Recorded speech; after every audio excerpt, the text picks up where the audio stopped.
Yo, this your boy M Breezy. Back at it again, man, with another video. Let's hop right into it, man. Stephen A. Smith and JJ Reddick, man, you know they got a history, man, of going at it, man, back and forth on TV. But JJ Reddick is the only guy that Stephen A. Smith, he don't act rude toward the guy like he does Jay Will or any other black analyst on the television.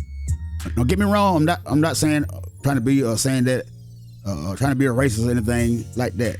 But for some kind of reason, he don't go after JJ like he do a guy like Jay Will on the show. When he tells him he wrongs about something, you know, he always get out up in arms and calling Jay Will sensitive, always cutting him off when he try to talk, getting real loud and belligerent on TV. JJ Reddick, man, it's something about JJ Reddick. This guy got respect for him, man, and he don't give JJ Reddick the same energy. But this morning, you know, Stephen A. Smith, he been real hard on Kawhi Leonard, telling him he need to retire. He's the worst superstar, basketball history, and all this and the third. Well, JJ Reddick, you know, JJ Reddick, he played the game.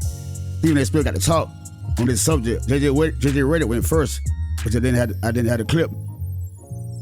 Stephen A. Smith responded after JJ Reddick, but JJ Reddick told him that Stephen A. Smith, you never played the game at a high level as like we did, because he's saying that I played in the game too, and you don't have the experience because you never played in a high level basketball like the NBA. Now you just can't say somebody can go out there and play with an injury because you never played before. We're gonna listen to Stephen A. Smith's response after this. I'll come back to you, man, with a little commentary. Let's address a few points. And to the audience out there, this is my man. I love him to death. We can disagree without being disagreeable. So y'all all calm down. We're just gonna go and we're gonna dissect. I was very calm in No. that segment. I told you was. I'm just. Oh, you see right there how he respects JJ Reddick, talk all calmly. Now, if that would have been Jay Williams out there, cut him off like that, this man would have went off. He would have went off on JJ or Jay Will, called him sensitive, and, emotional, and all this in the third, man. It just shows you how much this guy respects JJ Reddick. And I don't know why it's that, but for some reason this guy do, man. Letting know the people at home before the clickbait starts. I'm letting the people that know in advance. Well, JJ Reddick, first things first. You talked about it's very obvious that we didn't play high-level basketball. Newsflash, in this case especially, I don't have to. I've been covering the NBA since you were 8 years old.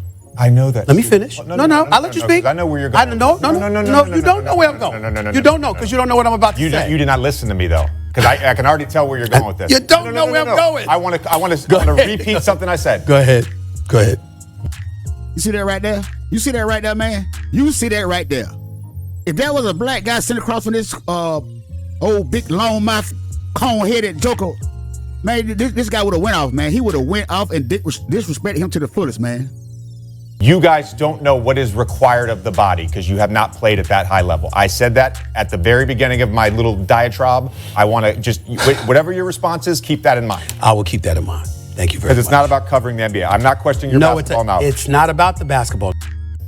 Well, let's continue on, man, because this guy clearly, he didn't like when JJ Reddick cut him off, but he didn't go off on him like he did Jay Will, man. Let's continue on, man, because this guy here is straight up cool. Knowledge. Forget the basketball knowledge. You think we make this up? You think we don't speak to owners, coaches, teammates, contemporaries, people who are in the league who do know what you know? Of course we have. I'm sorry, I'll speak for myself. Of course I have. Every day. I'm not just coming on the air saying something off of the top of my tongue because that's how I feel and I want to be emotional. I talk to people weeks, months, years. I spoke to 5 different analysts who were former players in the NFL, 3 of them who were Hall of Famers in the 9 o'clock hour. I'm not. He always refer about who he talked to, these sources and these players, man. He always comes over here and says that he don't speak off of emotion. That's all you do because you always try to make the headlines. You always try to insult one of these athletes and try to ruin their careers without knowing all the information. But then again, after the aftermath, you be on Widow and Heir went off on the athlete about trying to embarrass him, not knowing what you're talking about, then later on, it's come back to bite you in the ass. But we're going to get into that, too. Oh yeah, we're going to get into that, too. Just saying it. I'm talking to people who experience these things. When you came on the air and we were talking about Zion a couple of weeks ago, what did you say? I've had that injury. I know what it feels like. So what if I went on the air and I wasn't talking to JJ, but I sat up there and I said to somebody, you know something? I just spoke to JJ Reddick. And he made a good point because he explained this. That would bring credibility to the argument that I'm making because I'm not deferring to my non-serious basketball playing self. There you go again. Talking about, like I just said, about who he spoke to with his non-basketball playing self, like JJ Reddick told him, insulted him because he said that you never played basketball on this level. So that was an insult to him. So he gonna try to ease that in there when JJ Reddick insulted him, but he didn't have nothing to say about that when JJ Reddick insulted him. But when Jay Williams did, he went off on Jay Will. Like I said, you talk to some people, but we're gonna see who you talk to after this breaking news. Tony Parker is a champion. When he was in San Antonio, he questioned Kawhi Leonard. That is a fact. Look it up. It's in the archives, okay? You have several people who have looked at Kawhi. We know nobody's questioned his work ethic. Nobody has questioned how much he cares. Nobody has questioned what a dog he is when it comes to playing big-time basketball in big-time moments. But he is clearly unreliable because of his health. But he's never unreliable when it comes to get to the negotiating table and getting every penny that he deserves. He always try to talk about how good somebody is, and he's not talking about this, not talking about that. But in the end, he be setting you up for the insult, and what this guy always does. And then he always like to talk about people's money. He always talk about how people and their money with these athletes. This man is jealous of these young guys, man, and it shows on TV all the time, man. But some of you people choose to ignore it because some of the people that he's talking about, you despise that player because they're always beating your team. Keep your team from getting to the championship game, all this and that and the third, because he's better than your player. Some of you guys are weak like that and agree with this guy. The most idiotic reasons that you can ever imagine, man. It is sad too, man. It is sad. JJ Reddick gonna call him out, man, about him and his sources. JJ Reddick gonna want to know who is his source, because he always bring up his sources and people he talked to inside the organization. There's nothing about him marketable. Yesterday, I even brought up on national television. They did a commercial. He has an endorsement deal, and the commercial is two kids arguing about Kawhi Leonard, and Kawhi Leonard is quiet. He doesn't even have anything to say for his own damn commercial. But Steve, you got to market. You got to do something. Hold on people can be quiet leaders. Hold on. I'm sorry. Stephen A. Yeah. This clown gonna sit on national TV, say that this man is not marketable. Man, hey man, like I say, man, this guy here, man, this guy is set on trying to ruin these young guys' career, man. It's very clear that this man is hurt. He's been injury prone for the past couple of years because his knees been messed up. He had ACL tears and meniscal tears, MCL tears in his knee. And this guy get on TV and talk about this man, talking about he the worst superstar he ever seen in his life, man. This guy will stoop lower than an earthworm to try to please his master, man. And he'll do anything for clickbait, man. He want to be known for the wrong reason. But you don't want to go off on this guy, JJ Reddick, like you do everybody else, because you're a coward and you're a clown and you're a coon. You will buck dance all over the place until you get it right one in front of you. Then you'll shut up like a little church boy. You can be quiet leaders. Hold on. I'm sorry. Stephen A. Yes. I don't understand why you have a problem with Kawhi Leonard's personality and his mental makeup. Maybe he doesn't want to. Maybe he can't. I don't know. I don't personally know Kawhi. I have a problem with the fact that it couples the unavailability. It's not one of, if he played, but he was dope. Tim Duncan didn't say much. Okay, he's a winner. He played. It's the you know fact what's that he's interesting not though? available. You bring up this idea of like trading information, and I'm very curious because you actually didn't provide any information about Kawhi other than Tony Parker saying years ago that Kawhi wasn't great in San Antonio. Hold on a second. Yeah, I do. Because when I talk to people for the Clippers, they talk about how hard he works, how much he puts into it. Yeah. You see how JJ Reddick punk him out? Do you see how JJ Reddick punk him out? Talking about who he want to know who his sources is? Well, you let somebody else tell him that he don't have no sources and they want to know who his sources is. Man, this guy would have had a fit this guy would have went on one of the all-time ESPN rants of his lifetime. JJ Reddick be punking him out, man. I don't know what it is about JJ Reddick, but he's straight scared of this guy. This guy owns Stephen A. Smith. And every time he have him on the show, he sit up there in his chair like a little church boy and be quiet until his turn to talk. And when he go talking, if JJ Reddick want to cut him off, he'll cut him off and he won't say nothing. This is a prime example of a buck dancing Uncle Tom. But you see, every time this guy gets on TV and talks before he knows all the information, try to be the first one to get up on the story and be trying to berate or belittle these players, running his big mouth, and then all of a sudden it smacks him back to reality. Smacks him dead in the face back to reality because, like they say, who are your sources? Who are the guys you be talking about? Because he be lying about his sources and everything this man says. You shouldn't trust this man.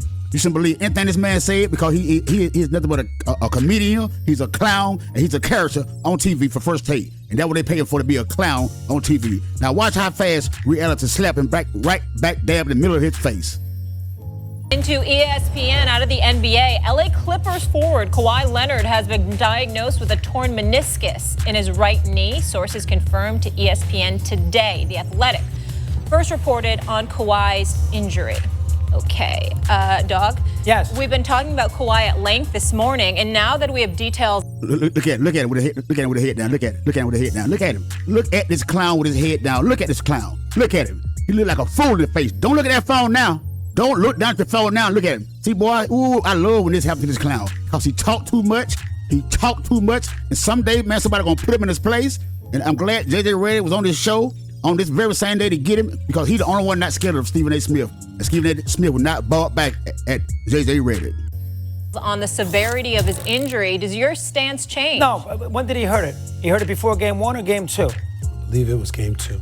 So he hurt it. So he played. Wasn't that true? Was that correct? Was it at the end when he of had game 31 one, and 32. No. He had 30 in game 1. Game 1 is what was reported. Oh, game 1. So he played game 1, then he played game 2. So he played game 2 with a torn meniscus. Apparently. Look at him. Game 1, game 2. I believe game 2. Look at this clown. Look at him. Boy, you are a clown. You are a clown. Lee. And he had 31 in the game. Yeah. And they had a chance Pretty to win. impressive. They were You can 11 now and a half. talk in 30 years from now when you're still doing talk radio. You can I talk am. about how Kawhi Leonard had 31 on it. Yeah, you know what? I'll also You can talk bring about that how up. Kevin McHale. Look at him. He's so embarrassed he don't turn no mad dog. He's so embarrassed he don't turn no mad dog, laughing at mad dog. Boy, I'm telling you, this guy here will stab you in the back just as fast as you can say stab. This guy's a crying. He's a clown, man.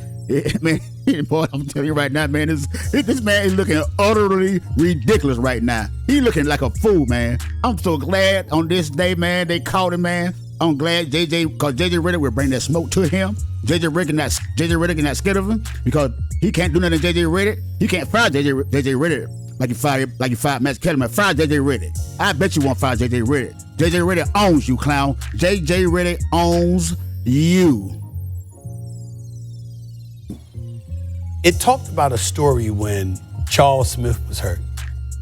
And he walked in to a meeting with Pat Riley with street clothes. And Pat Riley stopped the meeting and looked at him and said, if everything was on the line and we needed you desperately for just 5 minutes, could you give it to us? And Charles Smith said, yeah. And Pat Riley said, then what the F are you doing here out of uniform? There you go. What do you think about that story? There you go. Look at Matt Dog. There you go. Like they got JJ Reddick cornered off. Look at this clown. Look at him. He act like he don't bounce back and put JJ in a corner with that weak ass the example he just gave about old player back in the day on the New York Knicks. All this, man, go ahead on, man. You a fool. You a clown. You just got exposed. You just got exposed in front of the whole world. If I were Kawhi Leonard, I would have a problem with you, man. When I see you, I would have a problem with you when I see you. But JJ Reddick is here for all the smoke.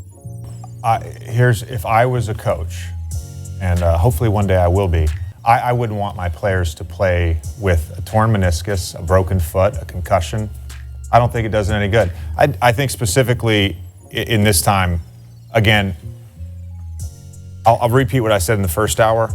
If a player goes out and plays with a torn hamstring or a broken foot or a concussion in this day and age, it's readily apparent 2-3 possessions in that they need to be off the court. It's impossible. So everybody talks all the time. The 5, can you give us 5? Can you give us 10? Those would be brutal 5 minutes, 10 minutes, 15 minutes. Your team's going to lose. Okay. Your team's going to lose. Okay. Exploitation. Got it. That's the advantage. Well, there you have it. There you have it, ladies and gentlemen. J.J. Reddick finally put this man into place. J.J. Reddick exposed him for being the clown that he is, being the coon that he is, being the buck dancer that he is. He put him in his place. And for all you out there that love this guy, the way he bash these players and get personal with these athletes, man. If you like this guy for all those reasons, man, shame on you. Shame on you. You should check yourself. You should check yourself because this man here, man, as long as you put that paycheck in front of this guy right here, he's going to bring his own people down. Like I say, I'm not trying to be racist, but this is the way this man acts towards his own people. And that's all I got to say about that. But hey, man, hit that subscribe button, man. Hit that subscribe button. Like the video. Comment down below. Share. Subscribe, like, share. Comment on the video. And let me know what you guys think about Stephen A. Smith and all of his unknown sources that he talked to. How do you feel about him talking about Kawhi Leonard is the worst superstar he ever seen in his life without knowing how injured this man really is? Because he really is a clown, man. But it's your boy Breezy, man. Till the next time, man. I'll holler.